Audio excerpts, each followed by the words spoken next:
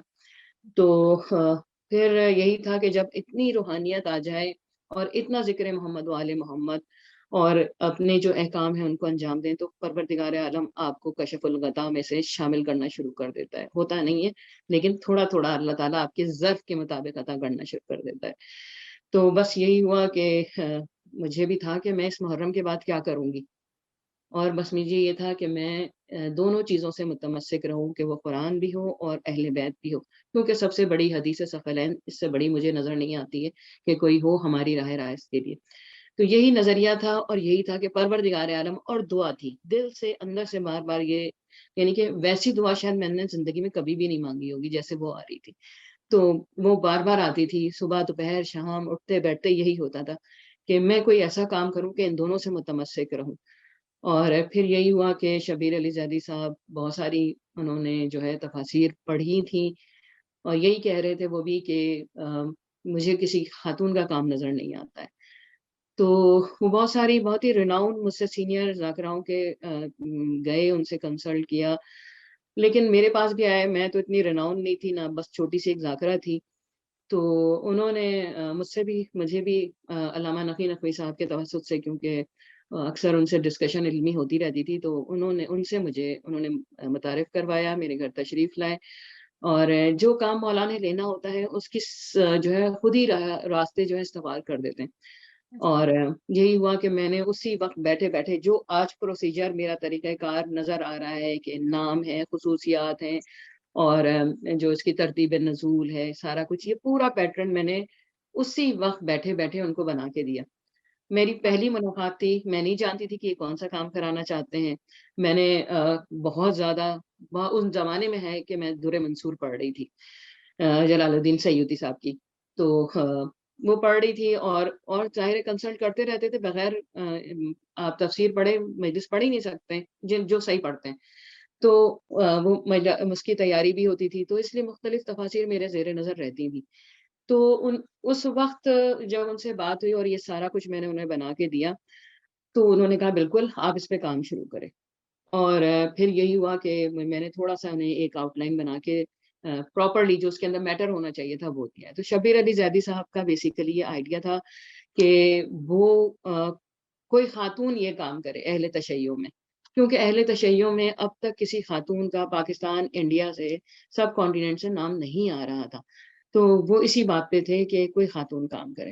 اور الحمدللہ یہ کراچی کے اندر جتنی بھی ذاکرائیں تھیں ان سب میں میرا اعزاز اور مولا نے مجھے سلیکٹ کیا کہ میں اس کام کو انجام دوں. اور ایسا نہیں ہوا کہ مجھے اس کام کے لیے موٹیویشن نہیں ملی. مجھے میرے امام زمانہ اجل اللہ تعالیٰ فرجہ کی طرف سے جو بھی مسائل ہوتے تھے مجھے حقیقتاً ان کی طرف سے موٹیویشن ذریعوں سے مل جاتی تھی.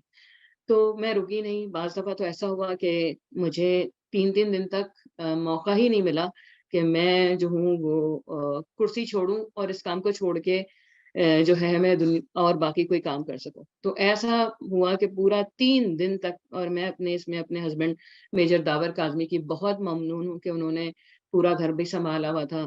اور میرے گھر پیٹس بہت سارے ہیں تو ان کو بھی انہوں نے دیکھا. اور تو میرے بچوں کو، میرا ایک بچہ پی ایچ ڈی کر رہا ہے اور ایک جو ہے وہ، تو میں یہ بتا رہی ہوں کہ پورا گھر انہوں نے سنبھالا اور یہاں تک خدمت کی. یہ میرے ہسبینڈ کی بہت بڑی اس میں نظر تو نہیں آتی کنٹریبیوشن کہ انہوں نے کیا کیا، لیکن یہاں پہ میں کہوں گی کہ انہوں نے مجھے میرے ٹیبل پہ چائے بھی لا کے دی، کھانا بھی لا کے دیا. کسی بک کی ضرورت پڑی تو وہ بھی انہوں نے مجھے پرووائڈ کی ہے. تو ہر طرح سے انہوں نے میرے فون کالز جو تھیں وہ بھی اٹینڈ کرتے رہے. تو یہ ایک بہت میں شکر گزار ہوں کہ مجھے اللہ تعالیٰ نے ایسے شوہر بھی عطا کیے، اور میرے بچے بھی ماشاءاللہ میرے فیور میں بہت زیادہ میری مدد بھی کرتے ہیں. تو یہ مولا کا کرم ہے، اور میری حیثیت بھی نہیں ہے، نہ میری اوقات ہے، نہ میرا ظرف ہے کہ اتنا بڑا اعزاز میرے کاسے میں مولا نے عطا کر دیے.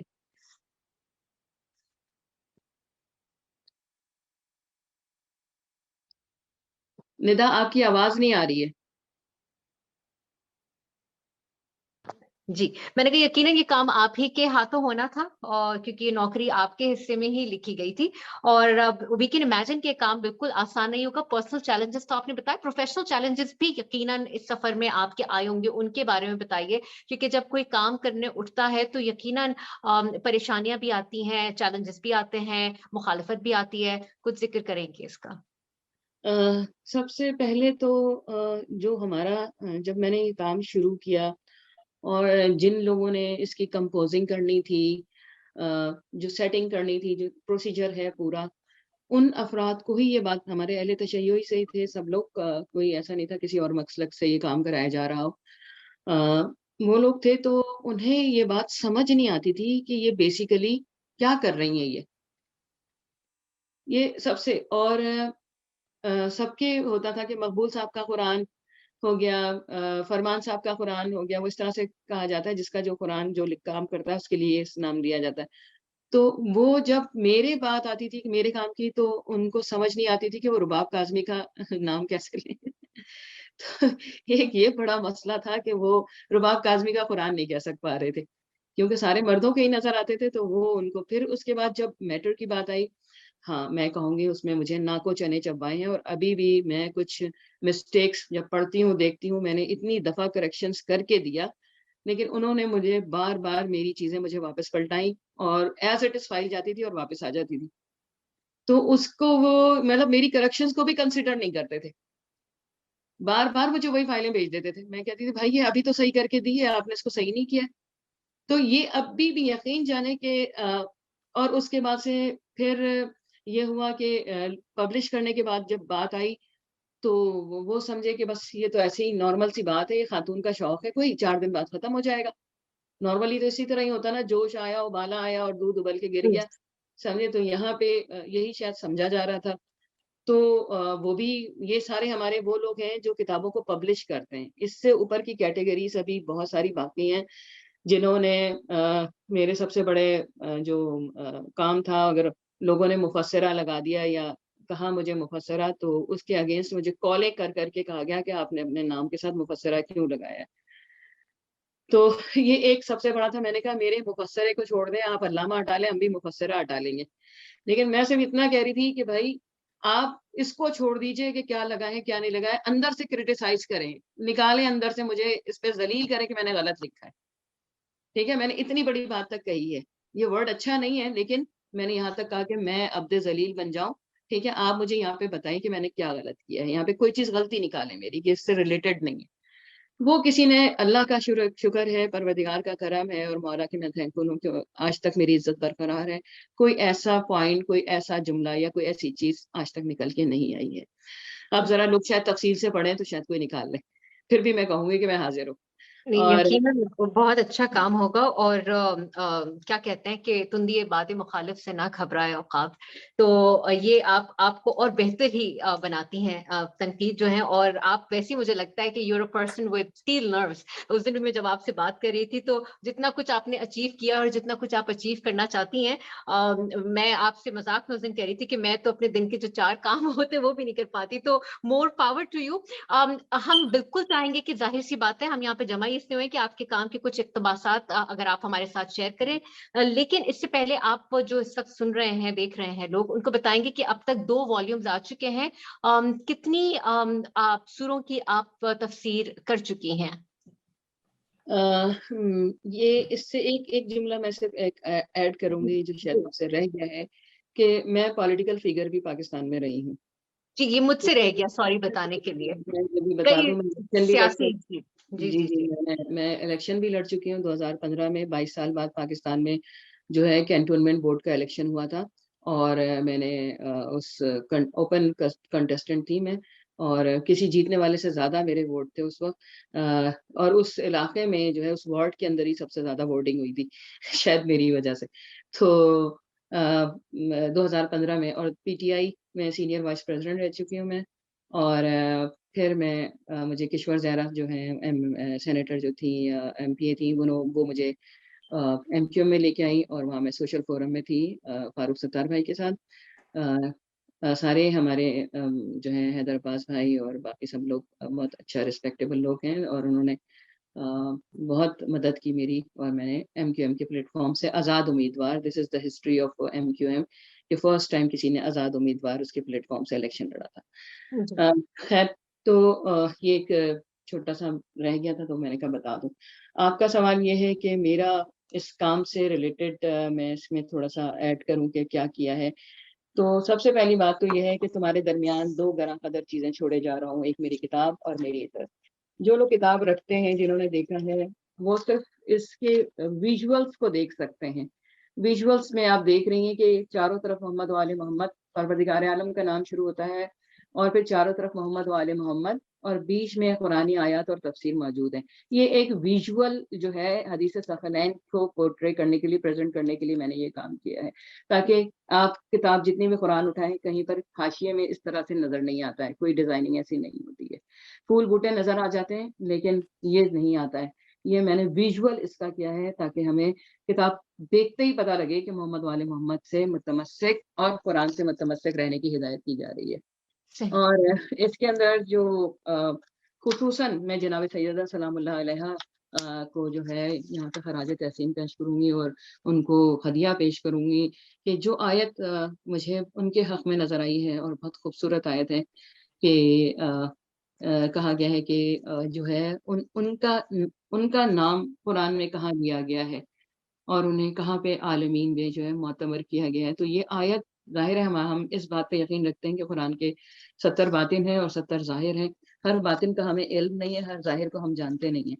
تو یہاں پہ جو آیت ہے وہ سورہ آل عمران کی ہے، اور اس کے اندر پروردگار عالم ارشاد فرما رہے ہیں ان اللہ اصطفیٰ آدم نوحا وآل ابراہیم وآل عمران علی العالمین ذریۃ بعضھا من بعض واللہ السمیع العلیم. کہ یہ آیت وہ ہے جس میں پورا شجرہ آل عمران بیان کر دیا گیا ہے، اور آل عمران سے ہمارے محمد و آل محمد ہی مراد ہے. حضرت ابو طالب علیہ السلام کا ایک نام حضرت جو ہے ان کا اصل نام عمران ہے، ان کی کنیت ابو طالب ہے.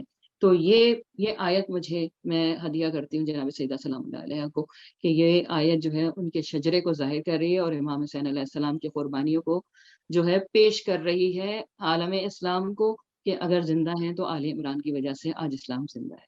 ایک آیت مجھے بہت فیسینیٹ کرتی ہے، مجھے بی بی کی عظمتوں کو کہ انہیں جو ہے حضرت، اور دوسری پھر جو ہے ایک آیت اور یہ ہے کہ جناب جو ہے مریم کے لیے تھی کہ یا مریم ان اللہ اصطفاکی وطہرکی واصطفاکی علی نساء العالمین، کہ اللہ تعالیٰ نے آپ کو پاک و پاکیزہ کیا اور برگزیدہ کیا ہے. تو ایک عورت کا ذکر آنا یہ بتا رہا ہے کہ عورت اللہ تعالیٰ نے نسل انسانی کو دونوں طریقوں سے جاری و ساری کیا، دونوں ایک دوسرے کے لازم ملزوم ہیں. لیکن یہاں پہ عورت کی اہمیت کو ظاہر کرنے کے لیے پروردگار نے حضرت مریم کا ذکر کر دیا کہ بغیر عورت کے، بغیر مرد کے تو اولاد ہو جائے گی، لیکن اللہ چاہے تو عورت کو اتنا استفا کرتا ہے کہ بغیر مرد کے روح القدس کے ذریعے سے انسان کی نسل کو جاری کر سکتی ہے.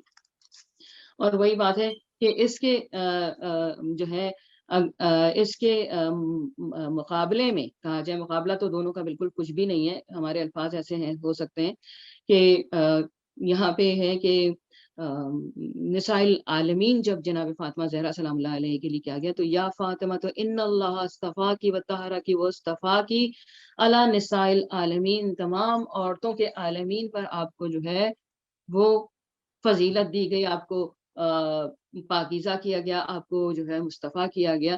یہ آیت جو ہے یہ بیوی کی شان میں نازل ہوئی ہے. تو اب کوئی ضروری نہیں ہے کہ بہت بڑی شخصیات کا ذکر قرآن نام لے کے کرے، چھوٹے لوگوں کے ذکر سے بھی بڑے لوگوں کا ذکر ہو جاتا ہے. تو یہاں بی بی مریم ظاہر ہے، ان کی بھی سید و سردار جناب فاطمہ الزہرا سلام اللہ علیہ ہیں، اور ان کے ذکر سے بی بی کے ذکر کو پروردگار عالم نے بلند کیا ہے۔ ایک یہاں پہ، اور دوسری جو میرے مولا و آقا امام علی علیہ السلام کی فیوریٹ ترین، جو انہوں نے پلک جھپکتے کے بھی کہا جائے سیکنڈری کے حصے میں جب لوگوں نے پوچھا ہے کہ آپ کی سب سے فیوریٹ آیت کون سی ہے، تو میرے مولا نے ارشاد فرمایا بسم اللہ الرحمن الرحیم افا کانا علی بینات من ربہم ویتلو شاہد ومنہم۔ سورہ ہود کی آیت نمبر 17 ہے، اور بہت خوبصورت آیت ہے کہ جو ہے وہ ایک گواہی دینے والا جو ہے شخصیت حضرت علی علیہ السلام کی یہاں پہ، اور پھر قل کفا باللہ شہیدم بینی و بینکم ومن عنده علم الکتاب، کہ وہ جسے پوری کتاب کا علم پروردگار عالم نے دے دیا ہو۔ تو ظاہری بات، اگر میرے مولا دعویٰ یہ کر رہے ہیں اور کہہ رہے ہیں کہ میرے سامنے جو ہے دنیا اس طرح سے ہے جیسے تمہارے سامنے تمہارے ہاتھ کی 5 انگلیاں اور ہتھیلی، تو اس سے زیادہ میں نہیں سمجھتی ہوں کہ کوئی اور خوبصورت جو میرے مولا کو پسند ہے، میں بھی اس پہ سر تسلیم خم کرتی ہوں، اور میری بھی یہ فیوریٹ آیات میں سے ہیں کیونکہ میرے مولا کی۔ آپ نے گفتگو میں کہا تھا کچھ سورہ توبہ سے بھی آپ شیئر کریں گی؟ جی جی بالکل، سورہ توبہ کے اندر تو جو پہلی شروع کی جو آیات ہیں اس کی، جس میں پروردگار عالم جو ہے وہ ارشاد فرما رہے ہیں کہ جو ہے وہ ایک تو ہمارے یہاں تھوڑا سا وہ اذان اور کا مسئلہ چلا تھا، تو اس کی جو ہے میں نے بلکہ یہاں نیو جرسی میں ہی مجلس پڑھی تھی کہ جو خود اذان ہو، جو خود مؤذن ہو، تو اس کے لیے اس کو کہاں کیسے نکالا جا سکتا ہے، تو صرف پروف دینے کی بات تھی، اور یہ پروف جو ہے خود اللہ کی آیات جو ہے وہ بیان کر رہی ہیں، اور ہمیں جو ہے وہ صرف بتانے کی ضرورت ہے کہ حضرت علی علیہ السلام جو ہے وہ وہی اصل میں اذان ہے، وہی اعلان کرنے والے ہیں، کیونکہ پروردگار عالم اور محمد و آل محمد کے جو کہا جائے امور ہیں، ان کو ہم جیسے ناقص لوگ انجام نہیں دے سکتے۔ وہی لوگ، وہی اللہ کے برگزیدہ بندے جنہیں اللہ نے مختص کیا ہے، جنہیں اللہ نے منتخب کیا ہے، جنہیں اللہ نے رائج کیا ہے، وہی انجام دے سکتے ہیں۔ تو آیت ہے کہ سورہ توبہ ہے، اس لیے بسم اللہ ساتھ نہیں آئے گی اس کے، تو وہ آیت ہے آیت نمبر 3، سورہ توبہ کی آیت نمبر 3 ہے، اور جس میں پروردگار عالم ارشاد فرما رہے ہیں اذان من اللہ و رسولہ الی الناس یوم الحج الاکبر، کہ اللہ اور رسول کی طرف سے اعلان کیا جاتا ہے حج اکبر کے دن۔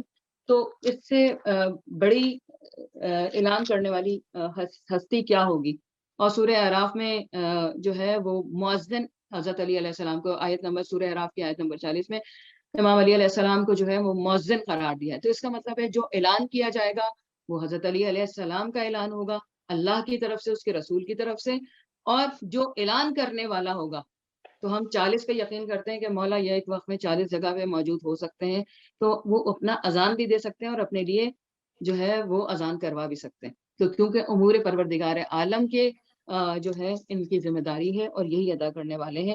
اور خود جو ہے امام زین العابدین علیہ السلام سے روایت ہے کہ اس اذان سے مراد حضرت علی علیہ السلام ہیں۔ تو ظاہر بات ہے جب ہمیں اماموں کا یہاں پہ اقوال مل جاتے ہیں، روایت مل جاتی ہیں، حدیثیں مل جاتی ہیں، تو قرآن کی ججمنٹ جو قرآن کے ذریعے سے ان احادیث کی ججمنٹ ہو رہی ہوتی ہے وہ کلیئر ہو جاتی ہے، واضح ہو جاتی ہے کہ بالکل رب کے پر کو، اماموں کو قول ہے رب کے پر کو اگر میچ کرتی ہے لے لو، نہیں میچ کرتی ہے دیوار سے دے مارو۔ تو یہ میچ کرتی ہے، میں کیسے کہہ سکتی ہوں کہ مولا کا نام کوئی نکال سکتا ہے اذان سے، تو یہ سب سے بڑی بات ہے، کوئی نہیں نکال سکتا، کیونکہ اصل میں روح اور جو ہے وہی امام علی علیہ السلام اور معصومین علیہ السلام حضور صلی اللہ علیہ وآلہ وسلم ہی اس قرآن کی، اس اذان کی، اس نماز کی، تمام امور کی روح، اس دنیا کائنات کا مرکز محمد والے محمد۔ بیوٹیفل، بہت بہت شکریہ۔ اس سے پہلے کہ میں کمنٹس کے لیے موو کروں علماء کرام کی جانب، آپ سے پہلے آخری بات یہ ہمیں بتا دیں کہ جو حضرات یہ تفسیر پڑھنا چاہتے ہیں تو کہاں سے مل سکتی ہیں یہ جلدیں؟ دیکھیے پاکستان سے منگانا چاہیں تو پاکستان سے بھی منگا سکتے ہیں، اور ڈائریکٹلی فی الحال مجھ سے ڈائریکٹلی کانٹیکٹ کر سکتے ہیں فی الحال تو،